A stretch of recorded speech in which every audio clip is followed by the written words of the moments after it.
Cara mudah mendapatkan informasi dengan satu sentuhan jari. Download Metro TV Extend.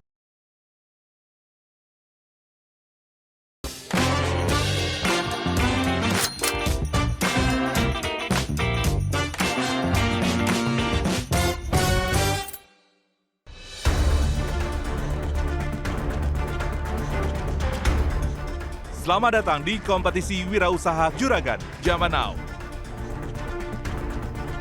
3 calon juragan akan mempresentasikan usaha dan produk mereka di hadapan para panelis.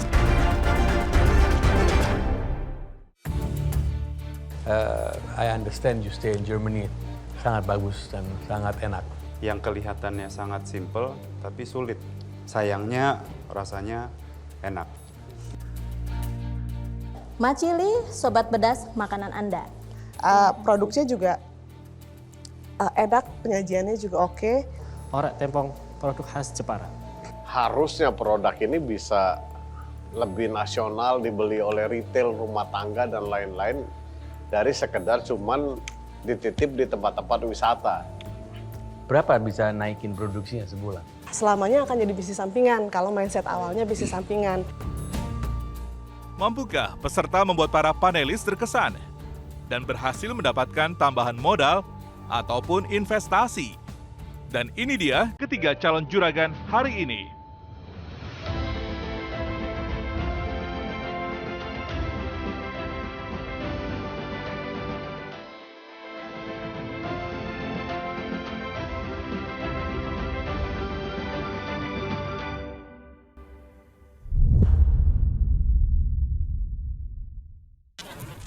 Halo pemirsa, kembali lagi bersama saya Yohana Margareta di kompetisi Wirausaha Juragan Zaman Now season kedua. Saatnya UMKM naik kelas. Seperti biasa, pada hari ini ada 3 calon juragan yang akan mempresentasikan usaha mereka di hadapan para panelis.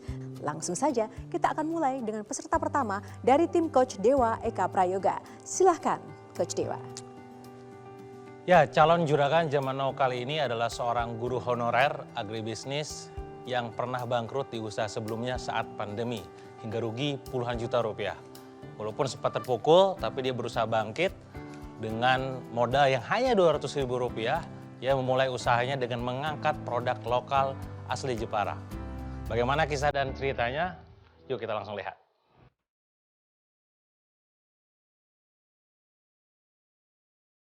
Calon juragan yang satu ini ingin melestarikan makanan tradisional khas Jepara, yaitu orek tempong kering. Ialah Wahyu yang mendirikan usaha dapur rasa Jepara. Orek tempong kering merupakan makanan tradisional yang memiliki nilai historis di zaman Kerajaan Kalingga. Di Jepara, tempong ini banyak sekali, ya. Tapi biasanya diolah dengan cara dikukus, lalu dijual di pasar itu dengan mentah, ya. Dijualnya itu dalam kondisi mentah. Jadi ketika ada wisatawan datang, terus mereka tanya ini apa namanya, ini adalah tempong atau blenyek. Kalau orang Jepara juga nyebutnya blenyek. Mereka nggak tahu cara masaknya gimana. Jadi kita mencoba untuk menginovasi, menyajikan dalam bentuk siap makan, ready to eat. Dengan permintaan yang cukup banyak dan keterbatasan SDM dan modal, dapur rasa Jepara hanya mampu memproduksi sebanyak 40 pouch dalam sehari. Dengan mengikuti Juragan Zaman Now season 2 ini, Wahyu berharap bisa mendapatkan modal tambahan dari para panelis untuk meningkatkan jumlah produksi. Nama saya Wahyu Jati Waseso, saya owner dari Dapur Rasa Jepara. Saya siap jadi Juragan Zaman Now.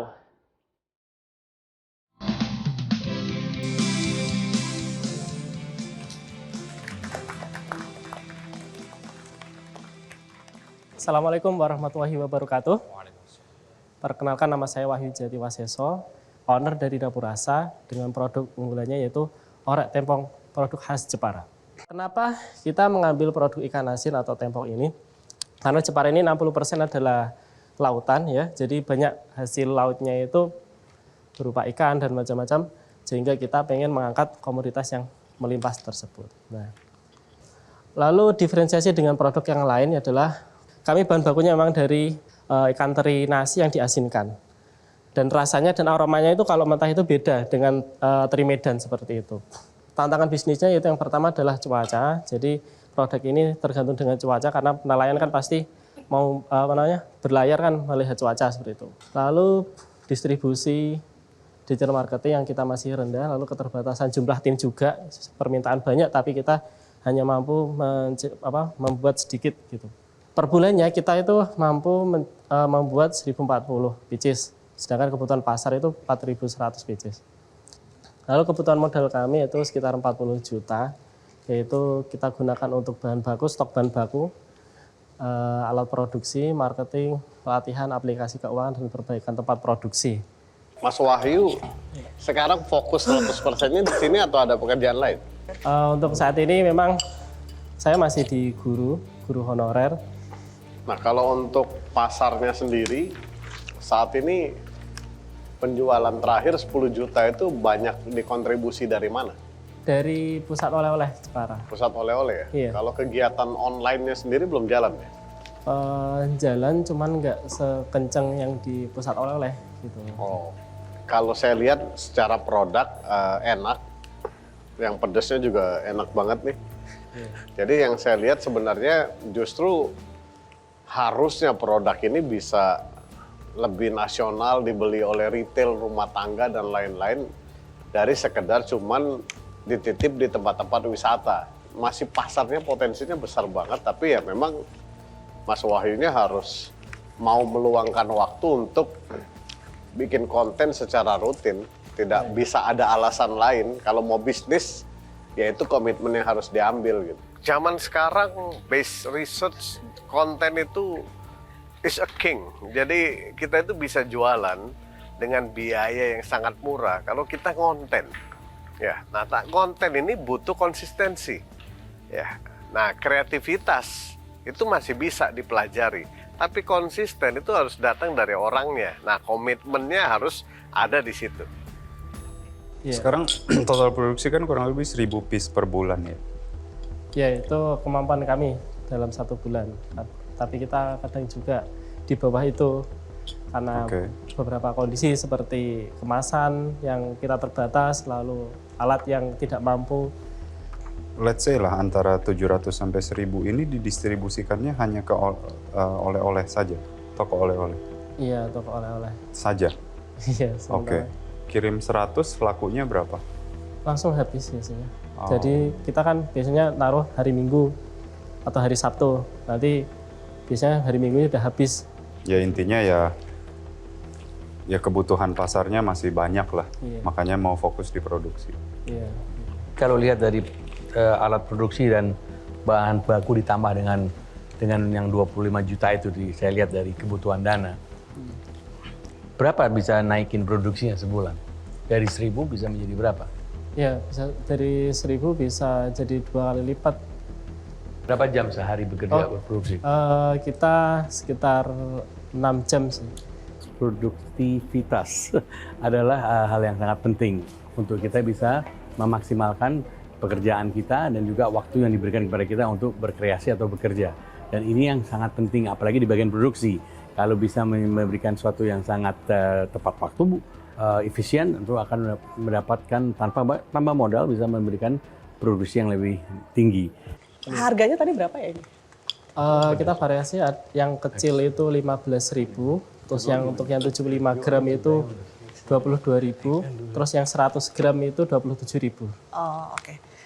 Ya menurut saya sih ininya enak, crispy gitu ya, walaupun saya lagi gatal tapi masih enak. Paling tambahannya adalah walaupun mindset awalnya di bisnis sampingan, selamanya akan jadi bisnis sampingan kalau mindset awalnya bisnis sampingan. Jadi memang harus fokus.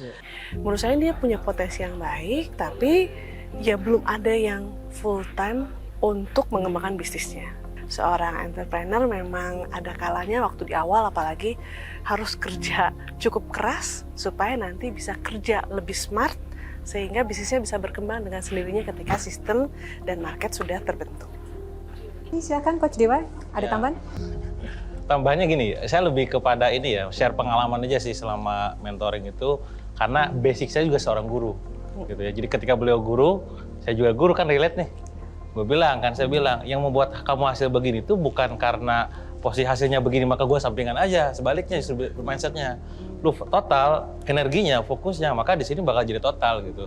Makanya saya challenge ke dia, lu udah ikutan JJN ini, sok kasih target forecast, ketika omset tercapai, demand terpenuhi gitu kan, secara fundamental net profitnya masuk, kapan lu beres dalam arti totalitas di sini. Walaupun memang hobi ya bisa hobinya kayak sekarang sharing di konten mungkin tadi kata Kang Rex kan, bikin konten di TikTok, di Instagram untuk berbagi keilmuan dan pengalamannya itu, tapi energinya fokusnya memang perlu di sini totalitas gitu. Karena itulah yang membuat akhirnya bisnis bisa bertumbuh signifikan. Sekali lagi, ini semua isunya adalah tentang fokus dan energi dia di sini. Itu aja sih tambah dari saya. Terima kasih Coach juga, sukses, terima kasih panelis. Dan pemirsa, nanti kita akan lihat apakah kucuran tambahan modal dan juga investasi akan bisa masuk kantong bisnis Tempong. Kita akan lihat nanti ya, silakan kembali ke backstage. Terima kasih. Tadi untuk respon mengenai pekerjaan sampingan saya sebagai guru, memang dalam apapun itu memang harus fokus pada satu hal, karena memang yang tahu kemampuan kita adalah diri kita sendiri. Jadi kalau kita bisa mampunya untuk satu ya kita fokus pada satu. Tapi tetap nanti akan saya manage atau program lagi bahwa saya akan mencapai goal yang mana gitu, yang bisa membuat terkenal di Jepara gitu. Dari produknya memang disukai sama panelis, semuanya mengatakan enak. Cuman isunya dari segi fokusnya beliau mungkin ya, karena kan beliau adalah seorang guru. Makanya kenapa waktu panelis memberikan komentar pertama itu yang dari Rex itu langsung bertanya tentang profesi. Yang artinya ketika fokus energinya memang pecah gitu, maka imbasnya ya activity marketing, konten, distribusi semuanya bakal jadi kena dampak gitu.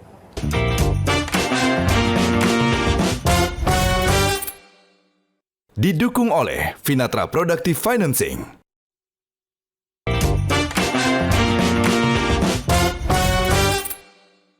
Didukung oleh Finatra Productive Financing. Ya, siapakah calon juragan kedua yang akan melakukan presentasi di hadapan para panelis? Langsung saja, kita akan persilakan Coach Tom MC Ifle. Silakan Coach Tom. Tahukah Anda, bentuk pasta yang pertama adalah lasanya. Dan lasanya pertama kali diresepkan di tahun 1282 di Bolognese Memorial. Tapi nggak usah khawatir, kalau Anda ingin menikmati lasanya yang rasanya original, belajar dari chef Itali, kita bisa belajar dan atau makan lasanya dari Nailil Lasagna.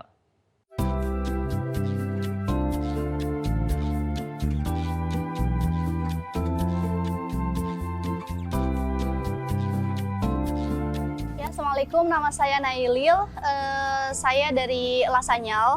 Saya berjualan lasanya dari pertengahan tahun 2020 pada saat pandemi sedang berada di puncak-puncaknya.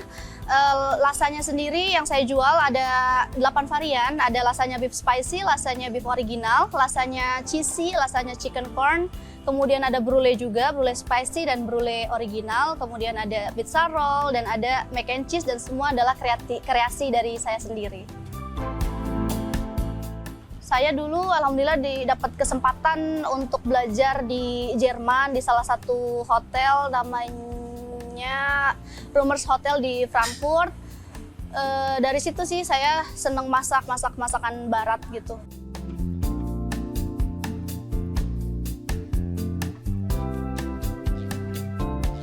Saya pengen mendapatkan support ilmu dan juga support finansial biar lebih maju lagi, biar lebih bermanfaat untuk banyak orang.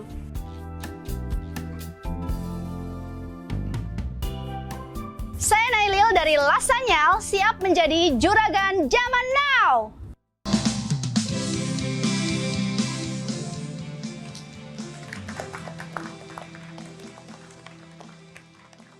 Assalamualaikum warahmatullahi wabarakatuh.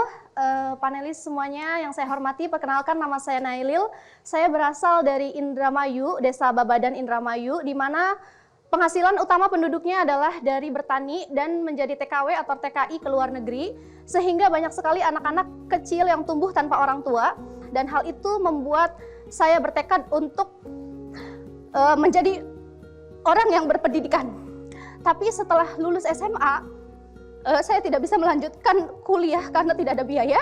Kemudian saya mencoba peruntungan menjadi babysitter ke Jerman selama 1 tahun, tapi qadarullah bertemu dengan keluarga yang kurang baik sehingga saya terisolasi waktu itu selama 3 bulan di hutan Jerman Timur. Tapi alhamdulillah saya berhasil kabur ke kedutaan Berlin dan setelah 1 tahun saya berhasil kuliah di sana.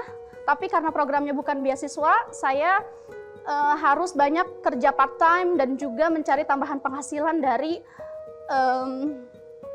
berjualan bakso dan makanan-makanan Indonesia lainnya untuk orang Indonesia yang berdomisili di sana. Jadi Lasanyal ini saya rintis di bulan Juni tahun 2020 dengan omset di tahun 2020 sebesar 83 juta. Di tahun 2021 kita mulai memperbanyak online dan buka outlet pinggir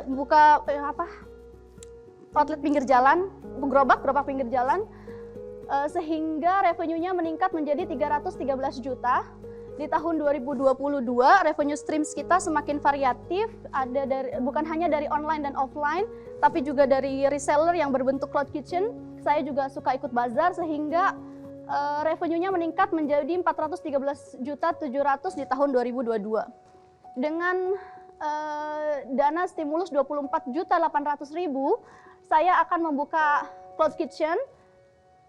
Dari satu cloud kitchen ini, dalam 2 tahun ke depan saya akan kembangkan menjadi 16 cloud kitchen dengan hanya target omset 16 juta per bulan dan net profit di 3,2 juta per bulan. Kita akan break even point di 6 bulan pertama dan semuanya akan saya kembalikan ke usaha karena untuk kehidupan saya pribadi itu sudah mencukupi dari yang sudah berjalan sekarang. Saya sebelum nanya, cuma mau nanya dulu, ini rasa apa aja? Ada rasanya cheesy. Yang ini cheesy, yang mana nih? Yang kiri cheesy. Betul. Yang ini? Ini beef spicy. Beef spicy, yang ini? Ini pizza roll. Yang ini? Itu beef original. Oke, saya coba dulu. Lihat tuh. Saya bisik-bisik ke Pak Rino juga, ini yang mana karena tiap kita ada preference. Saya mau coba yang original, saya cari-cari juga. Jadi I think sebelum yang lain, saya pikir saya selalu melihat packaging itu adalah amplop daripada suratnya. Kalau amplopnya bagus, suratnya pengen kita baca. Kalau amplopnya aja kurang menarik, kita akan baca nanti-nanti. Itu aja sih dari saya. Kalau rasanya, I understand you stay in Germany, sangat bagus dan sangat enak. Thank you so much. Nambahin sedikit dari Pak Irwan, kadang-kadang orang mikir packaging yang bagus itu hanya visual desainnya saja. Tapi sekali lagi yang penting adalah informasi apa yang disampaikan ke pelanggan. Ya, informasinya saya harus tahu ini cheese, pizza roll, dan lain-lainnya. Itu dulu sambil makan yang lain, tapi rasanya enak.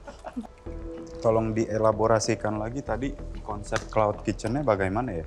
Dengan konsep penjualan online, jadi semua penjualannya lewat online, tapi karena sekarang itu habits orang sudah mulai merangkak ke makan di tempat, saya akan lebih prefer untuk mencari cloud kitchen yang menyediakan juga makan di tempat. Jadi semua yang dikirim itu dibuatnya di dapur produksi, nanti setiap harinya saya kirim, distribusikan.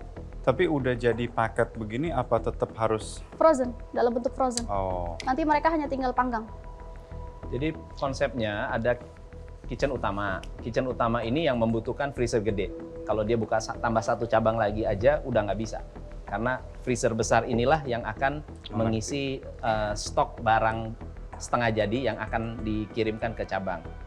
Saya sebetulnya ngelihat ada yang lebih menarik dari produk ini. Ya satu, ini bisa masuk ke ya tadi B2B yang lebih bisa diseriusin.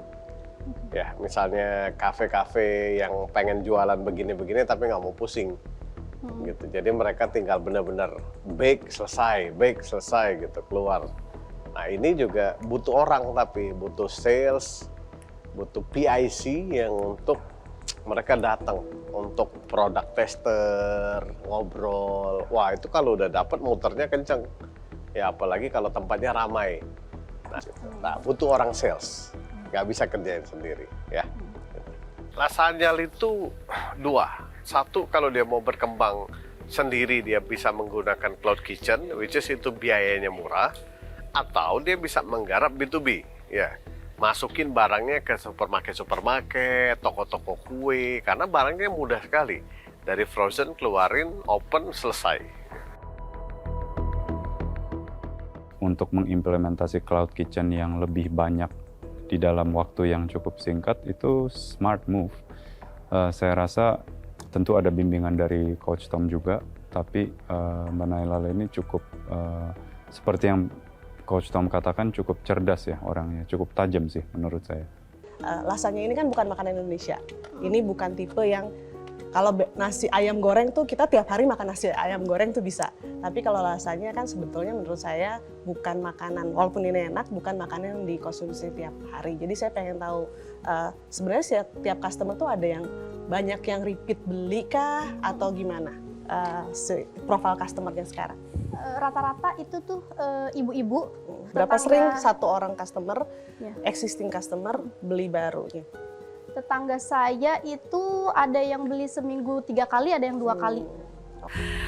Walaupun tractionnya bagus gitu, saya pengen lihat sekali lagi sustainability of this product gitu. Karena dalam bisnis kuliner kita sering lihat ada beberapa produk yang musiman. Baik, silakan closing statement, Coach Tom. Melihat dari semangat Nailil yang memang memiliki passion untuk memperkenalkan produk yang affordable untuk makanan barat atau makanan Italia tapi dengan rasa yang original dan potensi pasar yang cukup luas. Saya confident Nailil bisa benar-benar mengembangkan lasagna ini benar-benar dengan baik ke depannya. Oke, baik. Terima kasih Lasagna, kita berikan tepuk tangan. Sukses, terima kasih Coach Tom dan juga para panelis. Kita akan lihat apakah para panelis nanti tergerak untuk mendiskusikan dan memberikan keputusan, memberikan modal tambahan ataupun investasi untuk Lasagna. Kita akan tunggu nanti. Silakan kembali ke backstage. Saya sih tadi udah berusaha mempresentasikan yang terbaik. Mudah-mudahan aja panelis suka dan saya berharap mendapatkan hasil yang terbaik. Tadi komentar-komentarnya juga nggak ada yang negatif sih, seingat saya ya. Mudah-mudahan aja mendapat hasil yang terbaik. Saya melihat Lasagna memiliki potensi yang besar karena bisnis modelnya sangat simple, mencari karyawannya tidak susah, proses kerjanya sangat sederhana, produknya sudah terjamin standarisasinya, sehingga sebenarnya untuk berkembang tinggal membutuhkan konsistensi saja menjaga branding dan awareness di masyarakat.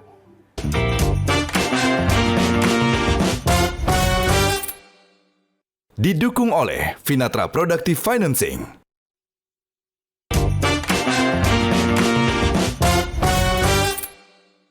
Didukung oleh Finatra Productive Financing. Nah, siapakah calon juragan ketiga yang akan melakukan presentasi di hadapan para panelis? Langsung saja kita akan serahkan ke Coach Peter Shearer. Silakan Coach. Terima kasih. Menjaga resep warisan keluarga, itulah yang membuat calon juragan berikut ini membuat brand bernama Mak Cili. Dengan cita rasa eksklusif yang hanya dimiliki oleh keluarga, itulah yang membuat Bu Lulu, calon juragan yang berikut ini, pede menghadapi kompetisi sambal yang begitu ketat. Seperti apa Mak Cili? Kita lihat video berikut ini.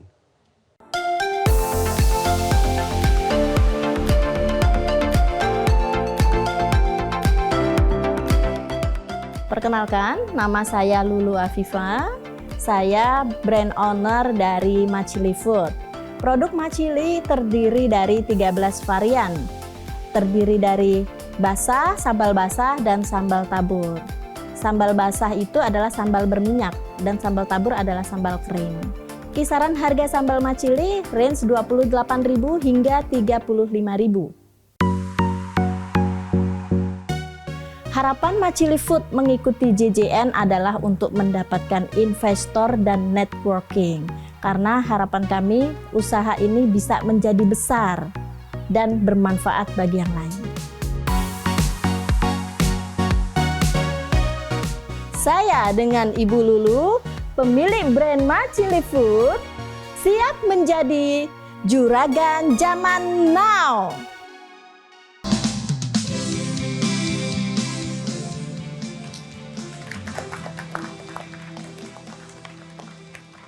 Oke, Machili, sobat pedas makanan Anda. Machili adalah resep rahasia warisan keluarga.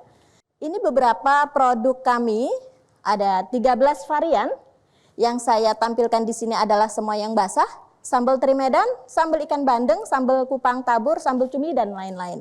Saat ini, sales channel kami secara offline ada di Modern Market, yang berjalan sudah di Transmart, ada di 8 titik di Jabodetabek. Toko oleh-oleh ada di Surabaya dan Gresik. Event, itu kita mengikuti event dari Bazar Kementerian dan Bank Indonesia, online e-commerce dan sosial media. Tantangan kami, kurangnya tenaga sales dan marketing, karena kami masih home industry yang dibantu oleh anggota keluarga. Daya tahan hanya 7 hari setelah dibuka di suhu ruang, dan terbatasnya sales channel karena produknya terbatas. Investasi yang kita butuhkan adalah 59.840, sekitar hampir 60 juta, dengan asumsi biaya produksi untuk saset dan botol, untuk mesin kita sewa 5 juta, biaya marketing selama 1 tahun 30 juta, dan biaya operasional karyawan. Dari varian 13 itu yang paling laku, top 5 yang mana aja? Teri Medan, udang, cumi, bandeng, yang tabur, kupang tabur. Teri Medan berapa persen, Bu? Teri Medan hampir dia di 50% dari penjualan. Yang nomor 2 tadi apa sih? Maaf. Udang. Udang berapa persen? Udang sekitar 20%. Jadi 70% di 2 varian sih. Betul. Kalau kita ingin mencapai top line yang baik, kita mesti tahu produk apa yang sudah sangat diterima di masyarakat. Bayangkan dari 13, 2 adalah 70% penjualannya. Mungkin itu perlu dimaksimalkan dulu dalam melakukan produksi yang baru ditambah dengan varian yang lain. Saya lihat ada yang mau produksi sachet ya, Bu? Iya, betul. Bisa dijelasin lagi? Ya, saset ini nanti kita akan produksi dengan gramasi 8 sampai dengan 10 gram untuk memenuhi permintaan dari kemarin memang ada ide, banyak komplain, ini terlalu besar gitu. Jadi pada saat dibuka, ditaruh di suhu ruang, itu dia bagian atas, sambal itu memang unik. Dia punya perlakuan yang sangat unik. Kalau yang punya ini tidak bersih setelah diambil dan dia punya sisa, maka itu akan terjadi jamur. Itu. Nah, dari itulah maka kita mempunyai ide, konsultasi dengan coach, bagaimana kalau kita bikin saset. Kalau di prepackage, di sachet begitu, bisa tahannya berapa lama? Kalau saset insya Allah bisa tahan sampai 1 tahun, karena kita pakainya di hot sealing. Kalau dilihat dari historical success of sambal sachet, pasti mulainya dari botol dulu. Botol udah terkenal, branding sudah terciptakan, trust-nya udah ada, dan orang udah ada repeat order dengan tanpa adanya iklan yang bergempur, baru biasa dibikin sachet supaya bisa waktu traveling dibawa atau sekali pakai habis gitu. Jadi ini saya nggak bisa, di bisnis nggak ada formula pasti apa yang bisa membuat kita sukses. Itu bisa aja menjadi sebuah dobrakan untuk Ibu Lulu mendobrak bisnisnya, tapi atau bisa juga malah jadi backfire gitu. Ternyata tidak laku. Kalau saya ngelihat satu kecenderungan teman-teman pasti bermainnya pengen diproduksi dan lain-lain ya. Kalau saya selalu melihat marketnya terlebih dahulu. Ya. Nah, marketnya ini besar sekali sebetulnya. Ada beberapa brand sambal itu yang berjualan di TikTok Live aja omsetnya bisa ratusan juta hanya dalam beberapa hari. Betul. Nah, jadi saya lihat Ibu lebih baik membangun dulu brand, kemudian membangun konten. Begitu volumenya benar-benar bisa tercapai, saya rasa Coach Peter akan ada solusi yang jauh lebih paten daripada memusingkan produksi. Ya, tapi ini balik lagi ya, kadang-kadang memang ada UMKM itu yang sukanya produksi gitu ya. Jadi harus dipilih bisnis model mana sih yang sebetulnya saya mainkan ini. saya jualan sambal botol, ya sambal seperti ini, atau saya tuh mau bikin pabrik jualan sambal-sambal, nanti ya ini ada, orang lain bisa beli dan lain-lain. Nah ini harus dipilih nih Bu. Oke, baik. Ya. Ibu, thank you presentasinya. Kayaknya dari beberapa presentasi saya senang dengar cara Ibu presentasi karena jelas dan seperti bercerita. Produknya juga enak, penyajiannya juga oke. Saya mau tanyanya sebetulnya timnya berapa orang jadinya sebenarnya di sini? Ini kan 3 orang saja kan? Betul. Sisanya ada berapa? Sisanya itu ada 3 hanya untuk produksi, tetapi pada saat kita butuh produksi banyak kita ambil. Yang bertanggung jawab terhadap sales dan penjualan baik ke online, offline, dan Horeca itu siapa? Pertama saya. Oke. Saya semuanya masih. Macili, saya lihat semuanya masih dilakukan oleh Ibu Lulu sendiri gitu. Bisnisnya, produksinya, salesnya, QC, dan lain-lain. Yang dibutuhkan oleh si Ibu adalah gimana sih marketnya, demand-nya gimana, siapa yang bantu sales, siapa yang bantu penjualan. Ini karena produknya enak, jadi orang ya datang dengan sendirinya gitu. Tapi itu kan kita nggak ngeliat sebuah bisnis secara strategik yang potensi membesar. Jadi harus ada orang yang membantu Ibu mengembangkan bisnisnya, membantu bisnis development-nya. Baik, terima kasih para panelis. Dan kita kembalikan ke Coach, boleh menambahkan untuk closing statement? Iya, bayangkan punya produk sedemikian baik hanya dengan 3 orang. Itu pun tidak dengan spesialisnya masing-masing karena hanya fokus di produk sebenarnya. Karena itu sebenarnya yang dibutuhkan adalah tim sales definitely. Jadi kalau misalnya ditanya mau masuk mana, mereka juga bingung karena mereka nggak punya orang sales yang benar-benar sales gitu. Nggak punya strategi yang mumpuni sebenarnya untuk menjual ini. Tapi produknya itu yang menjadi kekuatan salesnya sebenarnya gitu ya. Jadi inilah calon juragan yang saya percaya punya spirit yang luar biasa, punya produk yang luar biasa, dan perlu kita dukung. Resep warisan keluarga. Konsistensi kualitas layak untuk Layak banget. disupport ya? Yes. Oke, baik. Terima kasih Coach Peter, terima kasih Ibu, terima kasih para panelis. Nah, kita akan lihat apakah sambal dari Mak Cili ini akan mampu menggerakkan hati para panelis untuk memberikan tambahan modal dan juga investasinya. Kita akan tunggu nanti keputusannya seperti apa. Silahkan kembali ke backstage. Alhamdulillah lega banget. Jadi kayak umpama bisul tuh udah pecah deh, udah lega banget. Keren-keren, panelisnya keren, coachnya keren, masukan yang aku dapat luar biasa banyak gitu ya. Dan panelisnya memberikan insight yang sangat luar biasa untuk bisnis saya. Sangat appreciate gitu ya. Bu Lulu ini seperti bercerita, bukan berbisnis sebenarnya, tapi bercerita dari hati bagaimana bisnis ini dikembangkan mulai dari resep keluarga sampai akhirnya menghasilkan sebuah produk yang harapannya semua orang juga bisa coba.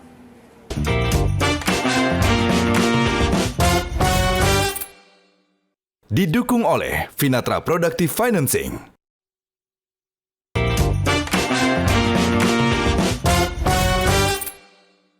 Didukung oleh Finatra Productive Financing.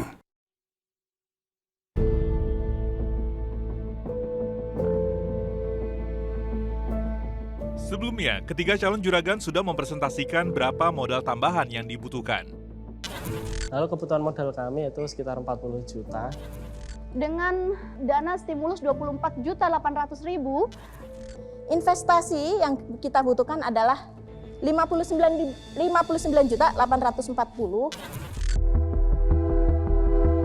Akankah tambahan modal yang diajukan ketiga calon juragan diberikan oleh para panelis? Sebenarnya butuh modal capex untuk simpan barang. Buat freezer itu. Untuk dikasih berapa? 10 I think. Demand-nya ada sih rasanya. Can I do Wahyu? No. Please. 10. Yeah. Seperti apa hasil yang akan didapatkan oleh ketiga calon juragan dari para panelis? Langsung saja kita akan panggilkan ketiga calon juragan untuk masuk ke studio.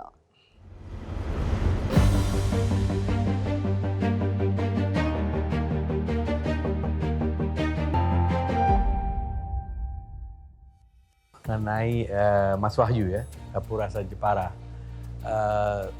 You have a good product, tradisional, rasanya mantap gitu kan. Dan juga ada kiat-kiat lain di situ yang ingin membangun juga daerah situ, dalam arti kata teman-teman di sekitar, karena dagang mulai dari situ juga, dari teman-teman sekitar dan bisa dikembangkan. Kalau saya lihat secara produk enak, harusnya produk ini bisa lebih nasional, dibeli oleh retail, rumah tangga, dan lain-lain dari sekedar cuman dititip di tempat-tempat wisata. Berapa bisa naikin produksinya sebulan? Dari 1.000 bisa menjadi berapa? Ya, bisa dari 1.000 bisa jadi 2 kali lipat.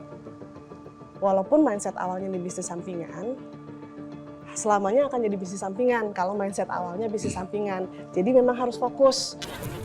Dan setelah berdiskusi dengan teman-teman, kita sama-sama sepakat untuk bisa memberi tambahan modal sebanyak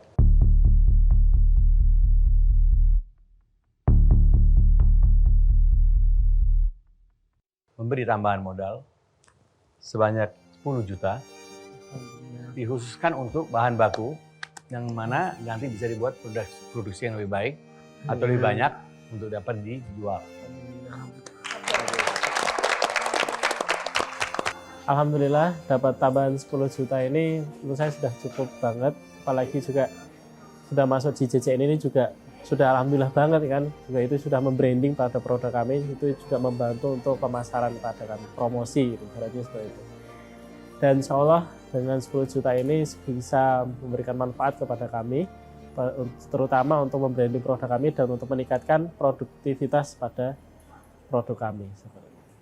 Mbak Nailil, saya tahu ini bukan gentleman like, tapi saya boleh tahu usianya berapa?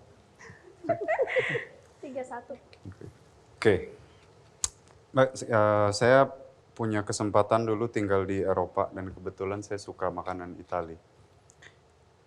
Mungkin nomor 1 saya paling suka Jepang, nomor 2 Itali. Jadi sebegitu sukanya saya makanan Itali.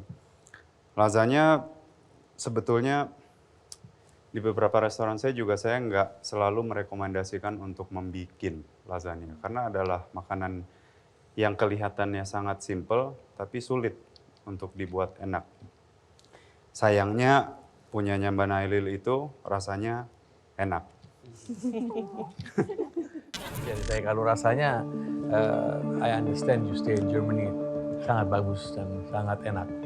Kadang-kadang orang mikir packaging yang bagus itu hanya visual desainnya saja. Tapi sekali lagi yang penting adalah informasi apa yang disampaikan ke pelanggan. Ya informasinya, saya harus tahu ini cheese, pizza roll, dan lain-lainnya. Itu dulu sambil makan yang lain, tapi rasanya enak. Saya sebetulnya ngelihat ada yang lebih menarik dari produk ini.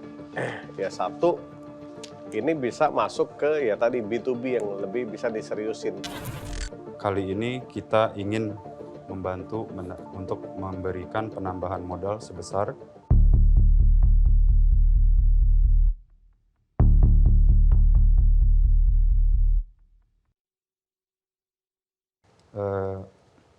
Rp15 juta. Saya tadi bener-bener nggak nyangka mendapatkan bantuan dana dan bersyukur banget, dan nggak nyangka juga semua panelis bilang makanan saya enak. Itu sih yang paling berharga untuk saya yang saat ini saya bawa pulang gitu. Karena saya semakin percaya diri dengan produk saya untuk lebih dikembangkan lagi. Selanjutnya Ibu Lulu dari Macili. Ibu, kita tadi udah tahu lah semua produknya. Oke, punya produksi yang juga stabil, ada inovasi baru, jadi we believe on the produknya juga oke. Tapi kalau kita bicara soal skalabilitas atau pengembangan bisnis, tentu nggak bisa sendiri ya Bu ya. Harus ada kolaborasi, harus ada teamwork, kita manusia biasa gitu. Nggak mungkin bisa sendiri. Sudah ada kolaborasi dengan coach yang keren gitu kan di sini, tapi yang paling penting menurut kita teamwork. Tadi coach sampaikan, 3 orang aja bisa segini, apalagi kalau besar. Ini belum ada orang sales. Gimana nanti kalau udah jadi ada orang sales gitu. Bayangkan punya produk sedemikian baik hanya dengan 3 orang. Itu pun tidak dengan spesialisnya masing-masing karena hanya fokus di produk sebenarnya. Produksinya juga enak, penyajiannya juga oke. Kalau saya melihat satu kecenderungan teman-teman pasti bermainnya pengen diproduksi dan lain-lain ya. Kalau saya selalu melihat marketnya terlebih dahulu. Kami bersepakat untuk memberikan modal tambahan sebesar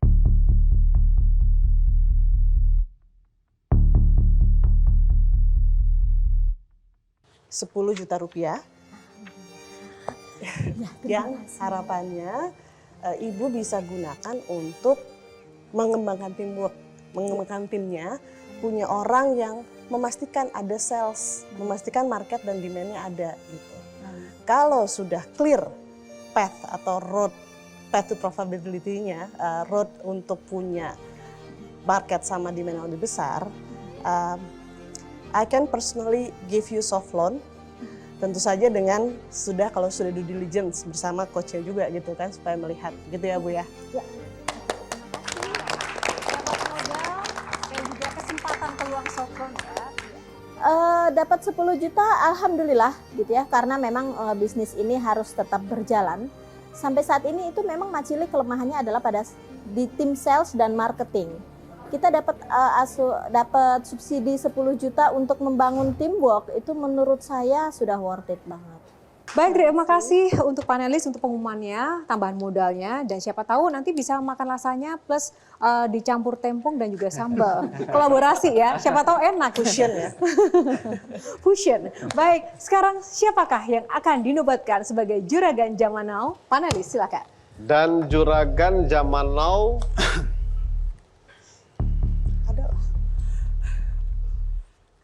Mas Wahyu, apakah Anda merasa... Tunggu. Kaget. Boleh nggak Pak Rex yang ngagetin? Spesialis dari ngagetin. Apakah Anda merasa layak menjadi seorang Juragan Zaman Now? Menurut saya layak karena saya sudah berusaha sekuat mungkin, apalagi sudah jatuh bangun untuk memulai usaha ini dan sudah mulai mencoba untuk membangun tim dan menambah tim, dan saya yakin bahwa saya Juragan Zaman Now. Bu Lulu, Yap. siap menjadi Juragan Zaman Now? Insya Allah saya siap karena saya mau empowering perempuan. Mbak Nail, apakah punya hasrat untuk menjadi Juragan Zaman Now? Of course. Dan of course Mbak Nail Juragan Zaman Now.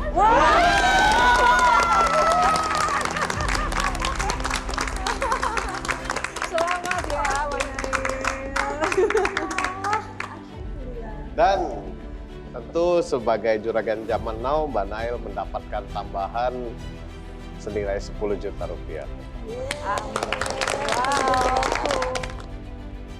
Speechless banget tadi pas dinobatkan sebagai Juragan Zaman Now. Rasanya nggak percaya, Masya Allah sangat bersyukur banget, Alhamdulillah. Ya, satu karena memang ada spirit juragan yang sangat besar di dalam beliau, dan semua juga layak sebetulnya. Kalau bagian ini kita bingung sebetulnya. Yang kedua, dia bisa proven bahwa bisnisnya memang sudah menghasilkan. Yang ketiga, bisnis modelnya mudah untuk di-scale. Demikianlah Juragan Zaman Now season kedua kali ini pemirsa, dan sampai ketemu lagi di Juragan Zaman Now selanjutnya. Saya Yohana Margareta undur diri, sampai jumpa lagi.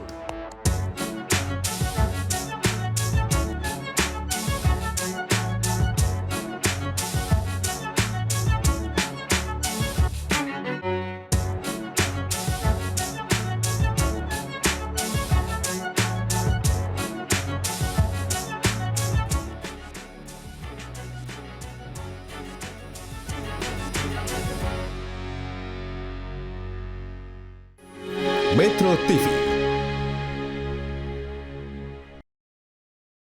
Cara mudah mendapatkan informasi dengan satu sentuhan jari. Download Metro TV Extend.